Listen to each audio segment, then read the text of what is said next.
Good morning students आज का जो लेक्चर होने वाला है वो हरियाणा जुडिशरी के पर्पज से कॉन्स्टिट्यूशन बेस्ड होगा।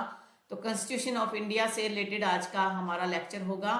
तो इसमें क्या क्या इंपॉर्टेंट पॉइंट्स होते हैं, कौन कौन से क्विक रिवीजन के पर्पज से इंपॉर्टेंट है, उसको हम आज की क्लास में डिस्कस करेंगे। अगर हम जब भी कॉन्स्टिट्यूशन को स्टार्ट करते हैं तो उसमें हमारा पहला क्वेश्चन होता है, पहला जो उसका बेस होता है वो क्या होता है, वो होता है प्रियम्बल। प्रियम्बल की अगर हम बात करें, प्रियम्बल में इंपॉर्टेंट वर्ड्स हैं we the people of India. पहला है we the people of India. जो पावर है वो किस में वेस्ट करती है, पीपल ऑफ इंडिया में वेस्ट करती है। सेकंड, अगर हम इसके पॉइंट की बात करें तो इसमें एक टर्म यूज होता है sovereign socialist secular democratic Republic. तो इसमें sovereign socialist secular democratic Republic को याद करने में थोड़ी सी दिक्कत आती है, तो इसको आप ऐसे याद कर सकते हो सैक। ये तीन वर्ड जो हैं उन्हें याद करने में सबसे ज्यादा दिक्कत आती है, तीन वर्ड हमें पता होना चाहिए। अब 42 अमेंडमेंट की अगर हम बात करें तो 42 अमेंडमेंट से प्रियम्बल में वर्ड्स कौन से ऐड हुए थे, 42 अमेंडमेंट से कौन से वर्ड्स प्रियम्बल में ऐड हुए थे, वो जरा आप अपना बेरक निकाल लीजिए।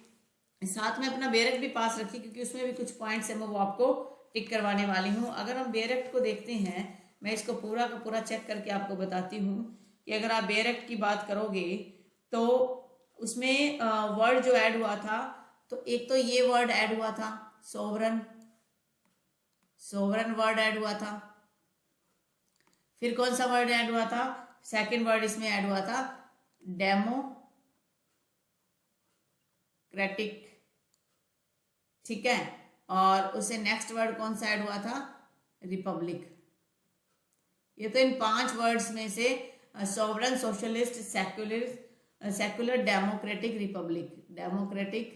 रिपब्लिक, इन 5 वर्ड्स में से एक ये वर्ड ऐड हुआ और एक ये वर्ड ऐड हुआ और एक ये वर्ड ऐड हुआ। स्टार्टिंग के अंदर सोशलिस्ट और सेक्युलर वर्ड इंक्लूड ही थे, ये बात आप थोड़ा सा ध्यान रखिएगा, ठीक है। नेक्स्ट अगर हम बात करें और कौन सा वर्ड ऐड हुआ था, इसमें एक वर्ड आप देखते हो unity and integrity, unity and integrity. Unity जो है वो 42nd अमेंडमेंट से ऐड हुआ है, तो ये आप थोड़ा सा माइंड में रख लीजिएगा। अब इससे रिलेटेड केसेस आते हैं, केसेस कौन से इंपॉर्टेंट है उसको भी हम देख लेते हैं कि प्रियम्बल से रिलेटेड कौन से केसेस एग्जाम में ज्यादातर पूछे जाते हैं।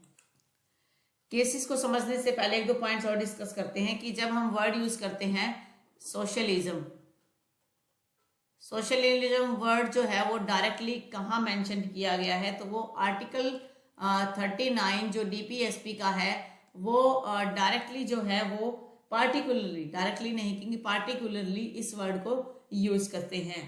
फिर इसके अंदर और इम्पोर्टेंट चीजें क्या है कि जो सेक्युलर वर्ड है वो कहाँ यूज किया जाता है, सेकुलर वर्ड कहाँ कहाँ यूज किया जाता है, तो वो किया जाता है आर्टिकल 25 से लेके 28 तक, ठीक है। आर्टिकल 51 का सी, आर्टिकल 29 का 2, उसके बाद 325 और 330। अब आर्टिकल 51C क्या कहता है उसको अपने बेरेक्ट में जरा देख लीजिए, निकाल लीजिए अपना बेरेक्ट कि आर्टिकल 51C क्या बात करता है, ठीक है। तो ये साथ साथ जब बेरेक्ट से आप इनको पढ़ते जाओगे तो आपकी रिवीजन बहुत अच्छे से हो जाएगी। 51C जो बात करता है वो बात करता है foster respect for international, sorry 51 1 आएगा यहाँ पे, एक सेकंड, ये 51 है या नहीं इसको एक बार थोड़ा कंफर्म कर लेती हूँ मैं। 51 को पूरा पढ़ो फिर आपको समझ में आएगा। द स्टेट शैल, टाइटल क्या है इसका, promotion of international peace and security. The state shall endeavour to promote international peace and security, maintain just and honourable relations between nations. C point कहता है foster respect for international law and treaty obligation in the dealing of organized peoples with one another. Organize people को एक दूसरे से जोड़ने के लिए भी इसका यूज होता है। यानी कि इसको प्रोटेक्ट करता है। Encourage settlement of international dispute by arbitration, तो इस 51C में थोड़ा सा मेरे को डाउट है, तो इस पॉइंट को हम यहाँ से रिमूव कर देते हैं। हम इस 51 जो सी है, ये पूरे के पूरे को मैं रिमूव कर रही हूँ। इसको दोबारा से क्लिक कर लेते हैं कि सेक्युलरिज्म के कौन कौन से पॉइंट्स हैं। तो सेक्युलरिज्म की अगर हम बात करेंगे तो वर्ड सेक्युलरिज्म टॉक्स अबाउट कि सेक्युलरिज्म का हिंदी मीनिंग क्या होता है, धर्मनिरपेक्षता। धर्मनिरपेक्षता का मतलब क्या है कि सभी धर्म जो है बराबर है, किसी को आप किसी प्रकार का भेदभाव उनमें नहीं रखोगे। तो अगर हम सेक्युलरिज्म की बात करते हैं तो ये बात करता है, मैंने पहले ही आपको बता दिए थे, आर्टिकल 25 से 28 तक के जो है वो अपने धर्म चुनने की बात करते हैं। आर्टिकल 29 का 2 जो है 325 है और 330 है। तो इनको तो हम पढ़ेंगे ही, डिटेल में इनको डिस्कस करेंगे थोड़ा सा, लेकिन 325 और 330 क्या कहता है उसको आप थोड़ा सा देख लीजिए। जब आप 325 को निकालेंगे, इसको टिक भी करते जाइए अपनी बुक के अंदर, अपने बैरक के अंदर कि 325 किसकी बात करता है। 325 बात करता है no person to be ineligible for inclusion in or to claim to be included in special electoral roll on ground of religion, race, caste and sex, कि आप रिलीजन के ग्राउंड पर किसी को इंक्लूड या एक्सक्लूड नहीं कर सकते हो। इलेक्टोरल रोल की बात हो रही है ये। फिर है आपका 330 जो है specially talk about reservation of seats for schedule caste, schedule tribes in the house of people. ये भी सेक्युलरिज्म को बढ़ावा देने की बात इसमें करता है। नेक्स्ट जो इम्पोर्टेंट पॉइंट है इसके अंदर, इसमें इम्पोर्टेंट पॉइंट और क्या है, इसका पर्पस क्या है, वो आपको इतना डिटेल में नहीं पूछा जाएगा। फिर इसके अंदर अगर आप बात करें कुछ एक केसेस की, कुछ एक अगर केसेस की बात करते हैं तो इसमें एक इम्पोर्टेंट, इसमें एक नहीं कई इम्पोर्टेंट केसेस है। एक तो प्रियम्बल से रिलेटेड केसेस है, ठीक है। एक री बेरुबारी का केस है, सिर्फ केस के नाम बता रही हूँ मैं, री बेरुबारी। इसमें क्या कहा गया था, री बेरुबारी में क्या इसको पार्ट माना गया था प्रियम्बल को, क्या प्रियम्बल जो है वो कॉन्स्टिट्यूशन का पार्ट है या नहीं है। तो इसमें फर्स्ट टाइम क्या बात की गई थी प्रियम्बल की, वो इम्पोर्टेंट होता है। एग्जाम में इसको डायरेक्टली पूछ लिया जाता है कि कौन से केस में ये बात कही गई है कि preamble is not a part of constitution. तो ये बात की गई थी री बेरुबारी केस के अंदर। तो क्या ये प्रियम्बल कॉन्स्टिट्यूशन का पार्ट है, इसको क्लियरली किसमें कहा गया था। इसको अगर दूसरा इंपॉर्टेंट केस आप इसमें देखते हो तो वो है आपका केशवानंद भारती, केशवानंद भारती, ठीक है। इसमें कहा गया not a part of constitution, not a part of constitution. और इसमें क्या कहा गया, इसमें कहा गया part of constitution, part of constitution, ये कॉन्स्टिट्यूशन का पार्ट है। Subject to basic structure, subject to basic structure. ये बेसिक स्ट्रक्चर का जो प्रिंसिपल निकल के ही इस केस में आया था, तो बेसिक स्ट्रक्चर का ये पार्ट है, तो इसलिए इसको यहाँ पर कंसिडर करना जरूरी हो जाता है। फिर प्रियम्बल से रिलेटेड ही अगर हम बात करें या हम सेक्युलरिज्म से रिलेटेड बात करें तो उसको बेसिक स्ट्रक्चर का पार्ट और किस केस में कहा गया था, तो सेक्युलरिज्म को बेसिक स्ट्रक्चर का पार्ट कहा गया था एस.आर. बोमई के केस में, एस.आर. बोमई केस, इतना ही लिख रही हूं मैं। इसमें यह बात की गई कि secularism is a part of basic structure, part of basic structure. तो ये भी एग्जाम में क्वेश्चन डायरेक्टली पूछा जाता है, तो इसको भी हम करेंगे, ठीक है। इस क्वेश्चन को भी आप जो जो इम्पोर्टेंट है मैं उसी को ही आपको करवा रही हूँ। प्रियम्बल को हमने स्टार्ट तो कर लिया क्योंकि इंपॉर्टेंट पार्ट है। अब हम क्वेश्चंस करेंगे कुछ फ्रेमिंग ऑफ द कॉन्स्टिट्यूशन, कि कॉन्स्टिट्यूशन को जो फ्रेम किया गया था उसके अंदर क्या क्या इंपॉर्टेंट पॉइंट को डिस्कस किया गया। Framing of the constitution, framing of the constitution के लिए क्या इंपॉर्टेंट पॉइंट्स हैं उसको हम देख लेते हैं। सबसे पहले setup of constituent assembly,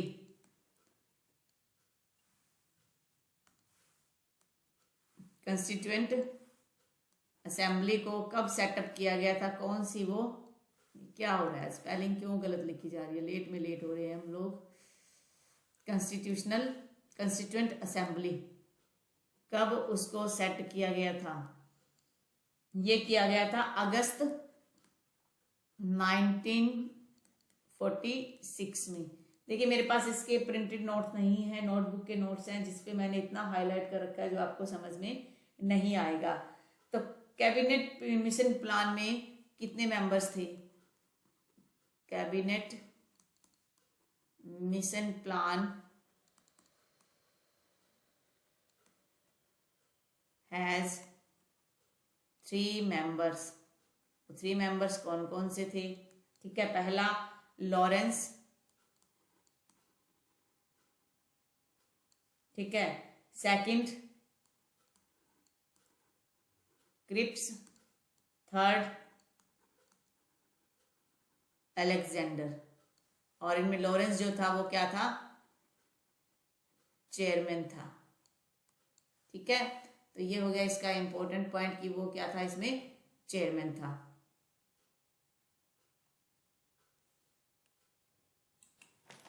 next point, ये जो कॉन्स्टिट्यूशनल असेंबली थे इसकी 2 फेज थे। This assembly has 2 phases, 2 phases थे इसके, ठीक है। अब पहला जो फेज था वो एक सॉवरेन बॉडी नहीं थी। फर्स्ट जो थे वो नॉट अ सॉवरेन बॉडी, वो एक सॉवरेन बॉडी नहीं थी, ठीक है। और इसको लिमिट किया गया, इसने लिमिट में काम किया, इसने वर्क किया अप टू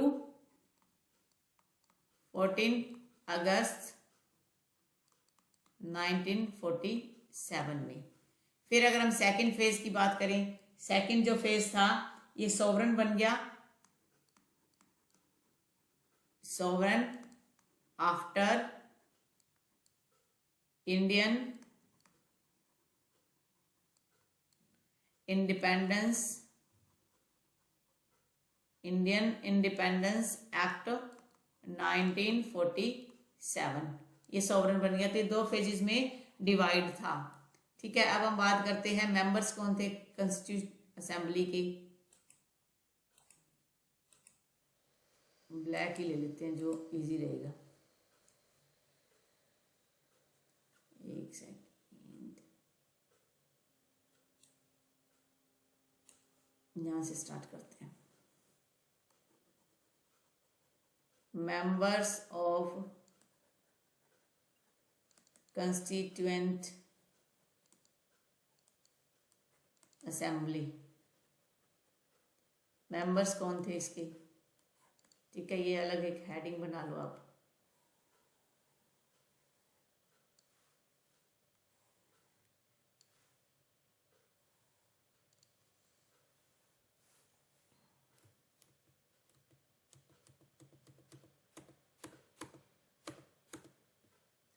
हेडिंग बन गई है, इसके अंदर पॉइंट देख लो आप, इंपॉर्टेंट जो है।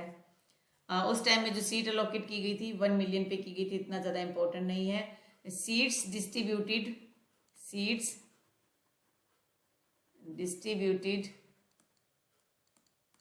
अमंग मुस्लिम्स, सिख्स और जनरल, 3 पार्ट में सीट्स को डिवाइड किया गया था, ठीक है। नेक्स्ट, फर्स्ट मीटिंग कब हुई थी, फर्स्ट मीटिंग कब हुई थी इनकी, ये जो कंस्टिट्यूएंट असेंबली थी इसकी फर्स्ट मीटिंग हुई थी 9 दिसंबर 1946, इसको थोड़ा सा माइंड में रखना है। फिर इंटरिम प्रेसिडेंट कौन था इस मीटिंग का, इंटरिम प्रेसिडेंट जो थे वो सच्चिदानंद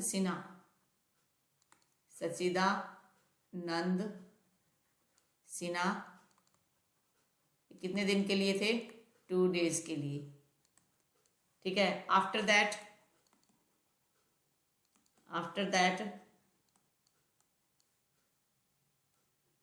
डॉक्टर राजेंद्र प्रसाद, जो हमारे देश के पहले प्रेसिडेंट भी माने जाते हैं। ठीक है। ऑब्जेक्टिव एंड रेजोल्यूशन किसके जो है, ऑब्जेक्टिव और रेजोल्यूशन जो है किसके द्वारा लाया गया? Objective and resolution. पहले इनकी हेडिंग बना लेते हैं, फिर हम इनको नोट करेंगे। ठीक है। ओथ किसने दिलाई थी? Oath to first prime minister. First prime minister को ओथ किसने दिलवाई थी? वो एक इंपॉर्टेंट पॉइंट आप लिख लो। ठीक है। फिर है, इसको अलग अलग कमेटीज के द्वारा बनाया गया था, तो उस अलग अलग कमेटी जो थे वो किस किस को दी गई थी, तो वो भी हम इसको डिस्कस करेंगे। पहले इनको मैं लिखवा देती हूँ, इसको एक अलग हेडिंग बना देंगे। ऑब्जेक्टिव एंड रेजोल्यूशन जो है वो किसने दिया था? वो दिया था पंडित नेहरू। इतना ही याद रख लो, जवाहरलाल नेहरू थे। और to the first prime minister को ओथ किसने दिलवाई थी? फर्स्ट प्राइम मिनिस्टर को ओथ दिलवाई थी लॉर्ड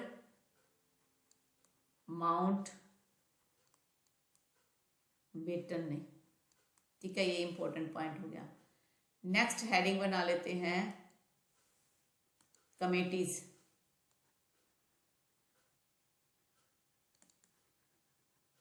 नेक्स्ट हेडिंग है आपकी कमेटीज।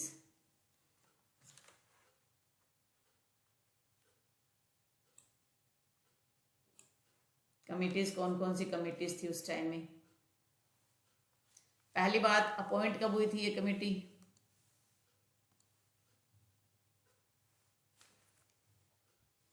ये कमेटी जो अपॉइंट हुई थी, ये हुई थी 29 अगस्त 1947। जो ड्राफ्टिंग कमेटी थी, जिसको बोला गया ड्राफ्टिंग कमेटी। ठीक है। लाइट पेन है, थोड़ा सा इसको डार्क ले लेते हैं हम लोग, ब्लैक ही लेते हैं।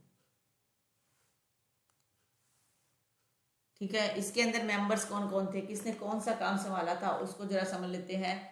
पहला जो पॉइंट है वो है union powers committee. Union powers committee किसके पास थी? ठीक है। Fundamental right and minority. ठीक है, second point. Third point, provincial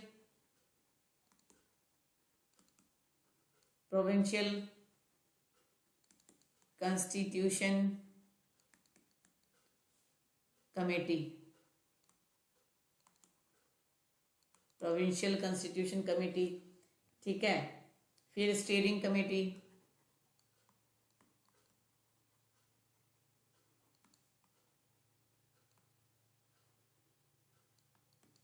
फिर आ गया इसमें steering committee.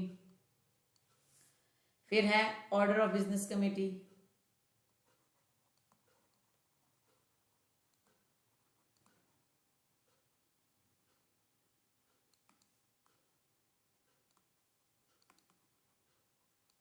Order of business committee, ये कुछ पॉइंट्स आ गए इसके अंदर। ठीक है, इसको हम अब लिख लेते हैं पॉइंट्स को। यूनियन पावर्स कमेटी जो थे वो पंडित नेहरू, पूरा नाम याद रखना, पंडित जवाहरलाल नेहरू हैं ये। फंडामेंटल राइट्स का सरदार पटेल, सरदार वल्लभ भाई पटेल। प्रोविंशियल को भी इन्होंने अलग किया, तो यहाँ पर भी सरदार पटेल। स्टीयरिंग कमेटी की अगर हम बात करते हैं, डॉक्टर राजेंद्र प्रसाद। ठीक है। ऑर्डर ऑफ बिजनेस कमेटी की अगर हम बात करते हैं,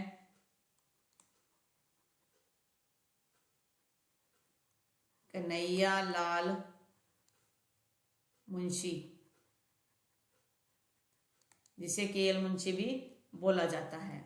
फिर बात है कि on reports of these committee constitutional assembly appointing drafting committee. अब ड्राफ्टिंग कमेटी जो है इन सभी कमेटी के कंसिडरेशन पे बनाई गई थी, यानी कि ड्राफ्टिंग कमेटी जो है इनके द्वारा बनाई गई थी। ठीक है, ये ड्राफ्टिंग कमेटी बनाई गई इनके द्वारा, ये कमेटी मेंबर्स थे। फिर है ड्राफ्ट किसने प्रिपेयर किया? Head of the drafting committee कौन था? Head of the drafting committee का हेड किसे बोला गया, किसे अपॉइंट किया गया? Doctor Ambedkar, doctor Bhimrao Ambedkar. Next है ड्राफ्ट किसने प्रिपेयर किया? Draft was prepared by, draft was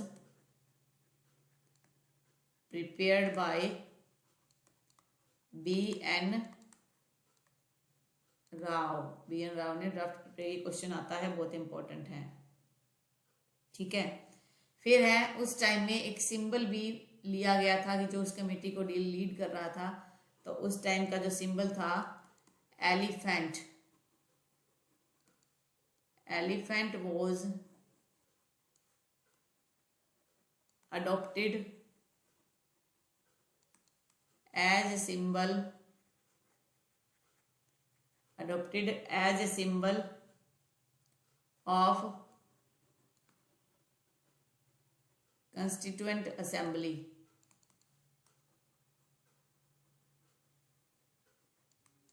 third sitting कब हुई? थर्ड सिटिंग ऑफ, इस कंस्टिट्यूट असेंबली को मैं CA लिख रही हूँ, ऑफ CA कब हुई? 26 नवंबर 1949, जिस दिन हमारा कॉन्स्टिट्यूशन जो है वो इनेक्ट हुआ था। Constitution enacted. ठीक है, कुछ ना कुछ बीच में पंगा रहता ही है। लास्ट सिटिंग कब हुई थी? 24 जन 1950 को लास्ट सिटिंग। फिर इसमें इलेक्टेड प्रेसिडेंट कौन बने? इलेक्टेड प्रेसिडेंट कौन बने? Doctor Rajendra Prasad. Total members कितने थे? टोटल मेंबर्स ऑफ CA 389 थे। Time taken for constitution making, time taken for constitution making के लिए कितना टाइम लगा था? 2 साल 11 महीने 18 दिन। ये इंपॉर्टेंट पॉइंट्स है जो आपने याद रखने हैं। नेक्स्ट हमारा जो पॉइंट है कमेंसमेंट ऑफ कॉन्स्टिट्यूशन। ठीक है, commencement of constitution, commencement of the constitution।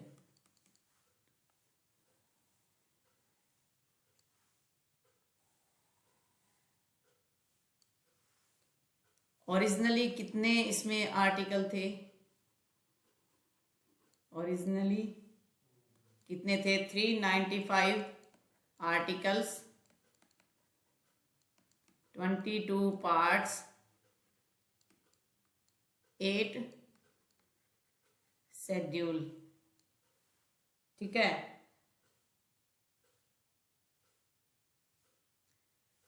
और नाउ अब कितने आर्टिकल्स हैं? नाउ 448 आर्टिकल्स ठीक है, 25 पार्ट्स, 12 शेड्यूल। आपका ये सीन जो है, लास्ट अमेंडमेंट कौन सा हुआ था, यानी कि जो लेटेस्ट अमेंडमेंट आई है वो कौन सी थी, लेटेस्ट अमेंडमेंट जो थी वो थी हमारी 1/5 अमेंडमेंट, रिलेटेड टू किससे रिलेटेड थी ये, EWS से रिलेटेड थी, EWS रिलेटेड थी, और आर्टिकल 15 एंड 16 से रिलेटेड थी। इसको पेश किसने किया था, introduce by doctor Virendra Kumar. कब पेश किया था, 9 अगस्त 2021 को। ये है हमारा प्रीवियसली, यानी कि इंडिपेंडेंस से पहले का क्या सीन था और कॉन्स्टिट्यूशन कैसे बना, उसके बारे में बात कर ली। अब एक इम्पोर्टेंट क्वेश्चन एग्जाम में पूछा जाता है कि कौन सा पार्ट हमने कौन से कंट्री से उठाया हुआ है, तो उसके बारे में भी थोड़ा सा हम डिस्कस कर लेते हैं।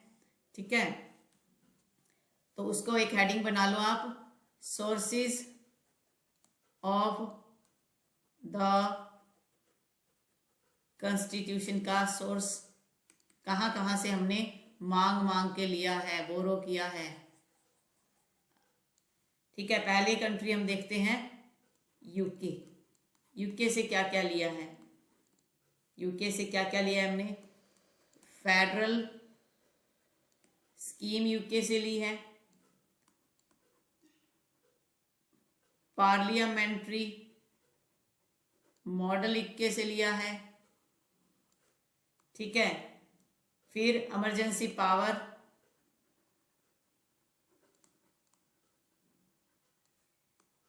सिंगल सिटीजनशिप, सिंगल सिटीजनशिप हो गया, और रूल ऑफ लॉ, ये हमने यूके से लिया है, जो आपने याद रखना है। ठीक है, नेक्स्ट है हमारी जो कंट्री यूएसए। यूएसए से काफी कुछ लिया है, फंडामेंटल राइट्स। ठीक है, second judicial review, judicial review भी हमने यूएसए से लिया है, president executive head, president executive head of armed forces, vice president, vice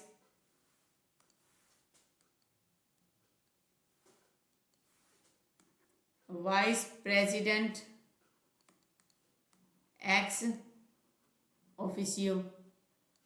ठीक है, नेक्स्ट है रिमूवल ऑफ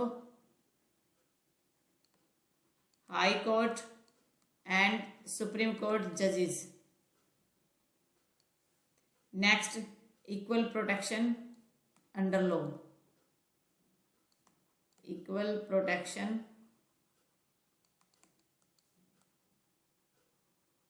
अंडर लॉ, ये भी हमने यूएसए से लिया हुआ है।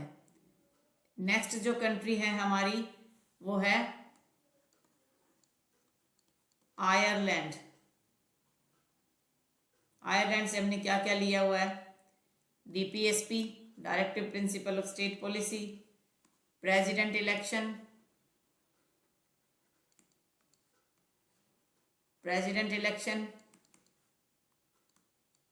Nomination of Rajya Sabha members, nomination of Rajya Sabha members by president, कि राज्यसभा के मेंबर्स को प्रेसिडेंट के द्वारा नॉमिनेट करना, ये भी हमने आयरलैंड से लिया है। नेक्स्ट है हमारा कनाडा। कनाडा से हमने क्या लिया है, union state relations,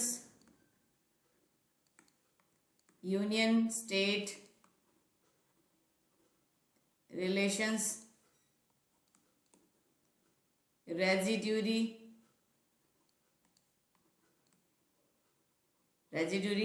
powers. Next है हमारा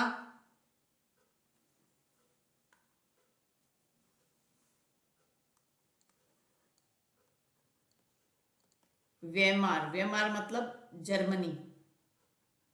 जर्मनी से हमने क्या क्या डिराइव किया है? Suspension of fundamental rights, fundamental rights during emergency. Emergency के दौरान क्या फंडामेंटल राइट्स है उनको सस्पेंड किया जाएगा। ठीक है, emergency power, emergency power under article 356। फिर सिक्स्थ है हमारा ऑस्ट्रेलिया से क्या क्या लिया? ऑस्ट्रेलिया बन गया।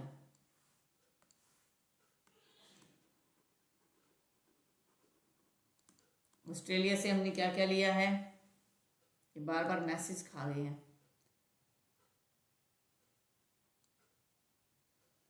सेवन शेड्यूल,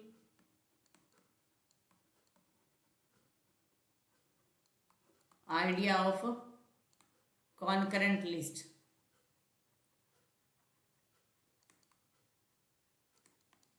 ठीक है। नेक्स्ट है यूएसएसआर, रशिया। यहां से हमने क्या लिया है? Fundamental duties. एट्थ है हमारा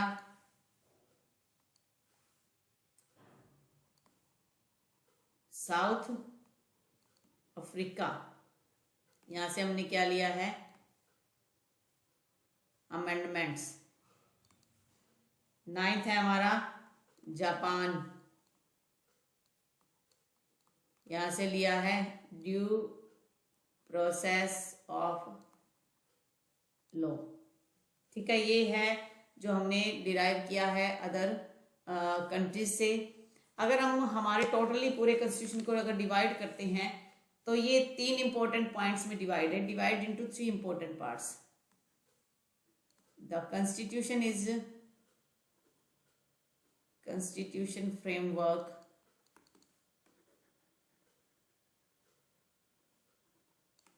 is divided into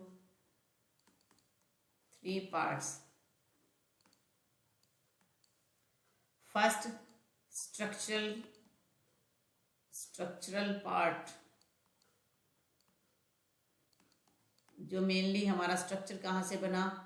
government of India act 1935, ये है इसका स्ट्रक्चरल पार्ट। सेकंड है इसका फिलोसफिकल पार्ट।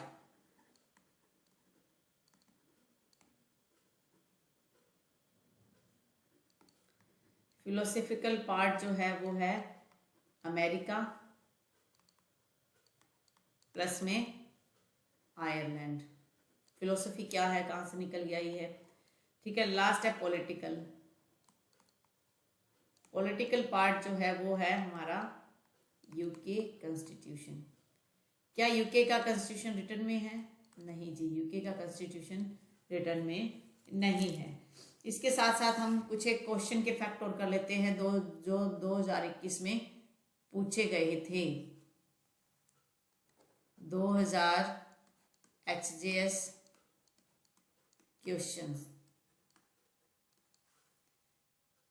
पहला, बच्चन सिंह का case, Bachchan Singh versus state of Punjab. ये किससे रिलेटेड है? ये रिलेटेड है कैपिटल पनिशमेंट से रिलेटेड। ठीक है। सेकंड क्वेश्चन पूछा गया था कि कंकरेंट लिस्ट कहाँ से ली गई है, तो कंकरेंट लिस्ट हम कर चुके हैं, ऑस्ट्रेलिया से ली गई है। पहला केस, फर्स्ट केस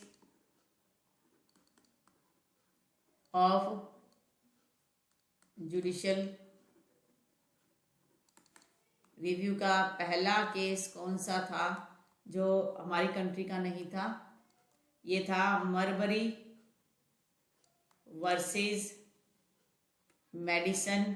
ये केस जो था वो 1932 में आया था। ये इंपॉर्टेंट क्वेश्चन पूछा गया था। नेक्स्ट क्वेश्चन पूछा गया था which among the following language is not there in 8th schedule. 8th schedule में राजस्थानी नहीं है।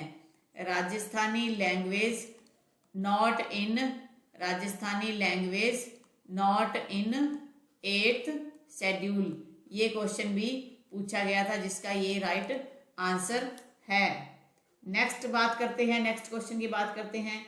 The sovereignty lies, sovereignty lies with, sovereignty, sovereignty, sovereignty lies with, sovereignty lies with किसके साथ लाई करती है? The people. ये इसका राइट आंसर है। Under the constitution uniform civil code कहां पर है? यूनिफॉर्म सिविल कोड कहां पर है? आर्टिकल 44 में। ये हमें याद होना चाहिए। फिर नेक्स्ट क्वेश्चन पूछा गया था the satisfaction of, the satisfaction of the president, the satisfaction of the president means the satisfaction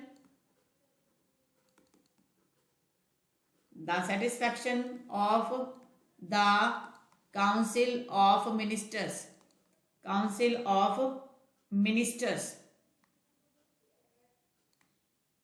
council of ministers and not his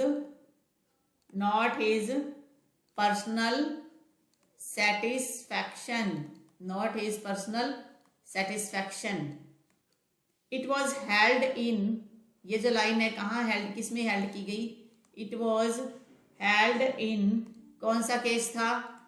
Shamsher Singh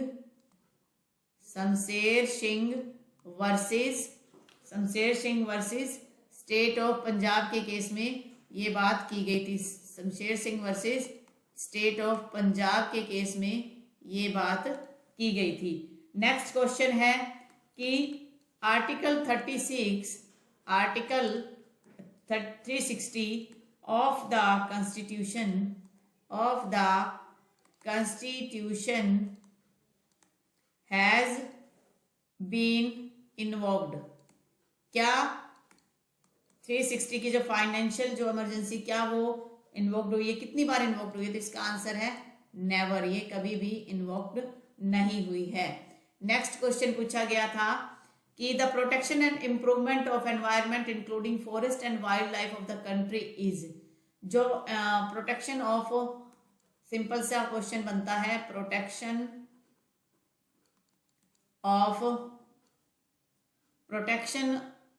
and improvement, protection and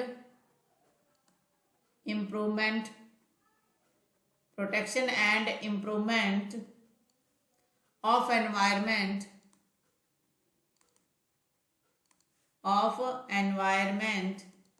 including forest and wildlife, forest and